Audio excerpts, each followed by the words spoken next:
Today I was trying to watch, or today I was trying to organize my thoughts on the fall 2022 anime season. And, I made like a mini tier list and I ordered like my top 10, top 11 favorite anime of the season.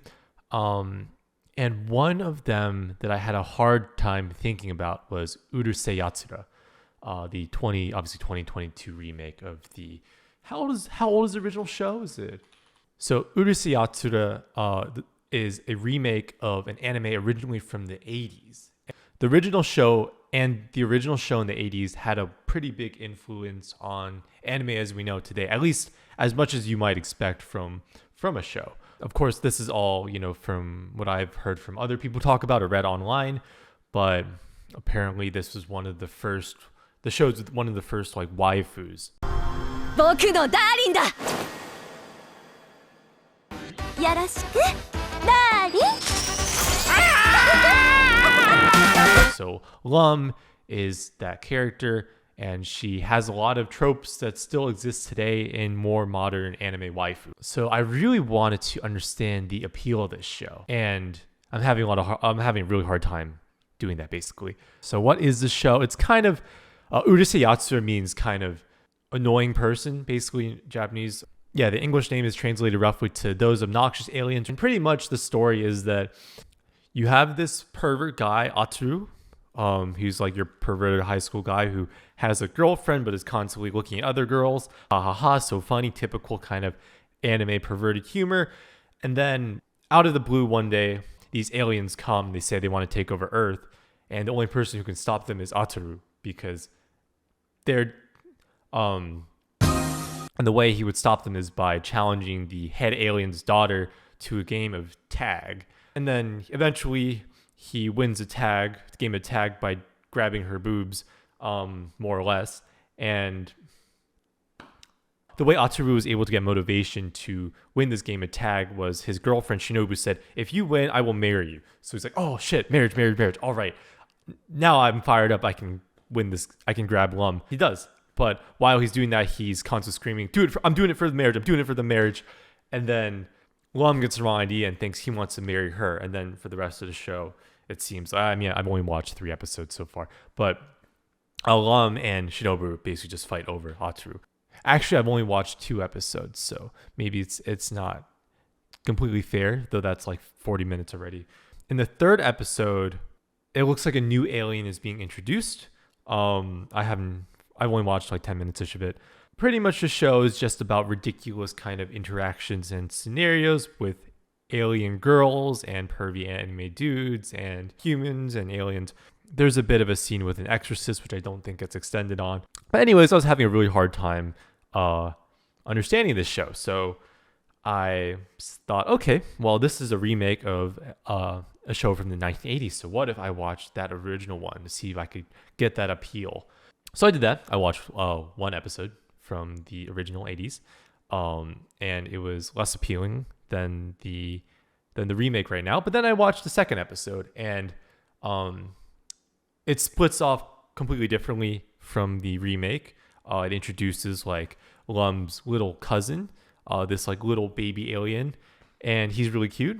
And his interactions with Ataru, I actually thought were a lot more interesting than the interaction between Shinobu, Lum, and Ataru. So the 2 girls and the interactions between like the 2 girls and Ataru felt pretty like really standard anime stuff. I think that maybe that's why I feel a little bit jaded about it. But with this like cute like baby alien boy flying around, breathing fire, and also being a little bit of a perv, I thought that was a little funnier. So I'm thinking that maybe like once I watch episode 3 fully and see what this new character does, maybe he'll shake things up to where I'm interested in the show. But I realized as I finished watching up the 2nd episode of the original that I'm not really in a state of mind right now where I can enjoy comedy fully. I thought about it, and yesterday actually I watched a brief stand-up bit by Jerry Seinfeld, and it was really funny. It was the first time I'd seen that bit. And I thought about it, and if I tried to watch that bit right now, in fact, I did watch it. I was not able to enjoy it as much because I'm like really freaking tired right now. Honestly, I should just go to fucking sleep. But definitely, I think being in that right state of mind to enjoy something funny. And I thought about also one of the other maybe comedy show of the season, The Little Lies We All Tell. Now that show is, in terms of ratings, right? In terms of the My Anime List rating, it's almost like a full point lower than Urusei. I can't speak it. I can't fucking speak Japanese. Urusei Yatsura. But I thought that one was funnier when I watched it like a week ago. Now, of course, comedy is subjective, and I think when I think about the episodes I watched then, I do think they'd be funnier to me now than Urusei Yatsura is right now. I'm not forcing myself to try understand Urusei Yatsura because I want to necessarily enjoy it. I want to understand the appeal though, even if I don't like fully buy into the appeal. If I don't fully enjoy it as much as somebody else, but I want to kind of understand like, well, even if I don't enjoy this thing, why would somebody else enjoy it? Because it was apparently good enough to be remade literally 40 years later, over 40 years later, right? 41 years later, they decided this show was good enough, important enough to be remade with new animation, new voice actors, and a new, not completely new plot, but like with a revised kind of plot, with almost like slightly abridged. It feels more sped up, but so I want to understand like why clearly this show was important to people, and I read the reviews, and I've been reading some opinions on like Reddit and My Anime List, and there's some people like me who don't really find the appeal, and then there are other people who like legitimately think it's funny, or they enjoy the comedy, or you've even got some fans of the original coming in, the original anime and the original manga coming in, and then making videos about like, is this a good adaptation, or writing reviews, and a lot of them are enjoying it. Maybe it's not their favorite show ever. I don't think I've seen a single person say that actually, but most people at least can kind of understand the appeal.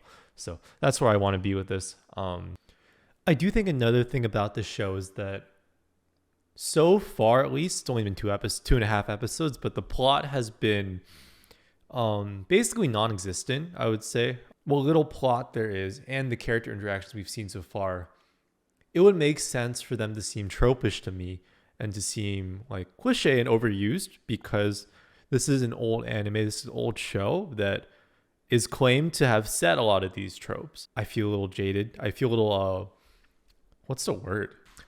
I guess it makes sense that I feel a little bit numb towards the stuff so far. And even like, so this is actually, this second bit is, I did some editing and I came back and I thought about it a bit more. On the second watch, it was actually more enjoyable. So I don't know, maybe I'm just, as the night goes on, I get more into a state where I can enjoy it. That being said, just because something set a trope doesn't mean that it would appear tropish. In fact, I would normally expect the opposite. So for instance, Mushoku Tensei, which is a lot of people call it the grandfather of modern isekai, obviously had its anime last year, and it's the one that set a lot of the isekai fantasy tropes we see now. But in Mushoku, it feels fresh, it feels meaningful, because they're not just tropes, they're there for a reason. But I think one big difference is that is a fantasy novel with plot and with, a lot of character stuff going on. And this is a comedy. This is a comedy where the tropes are, even at their freshest, are still slapstick in nature. I mean, it's going to appear like, it's going to feel like even more slapsticky. And I think another thing is that I'm not naturally inclined to this kind of humor. I would think, I'm not sure. I'm going to come back, watch tomorrow when I'm more well rested. I don't think I get tomorrow off despite it being Veterans Day. But if I do, that'd be awesome. I'd have even more time. But if not, we'll just come back tomorrow, or maybe later in the weekend after I rest up a bit, and see if I can enjoy it a bit. I don't know. I don't want to force myself to enjoy it, and I'm not trying to, but I want to at least enjoy, be able to see the enjoyment in the good parts, if that makes sense. Yeah. All right. Good night.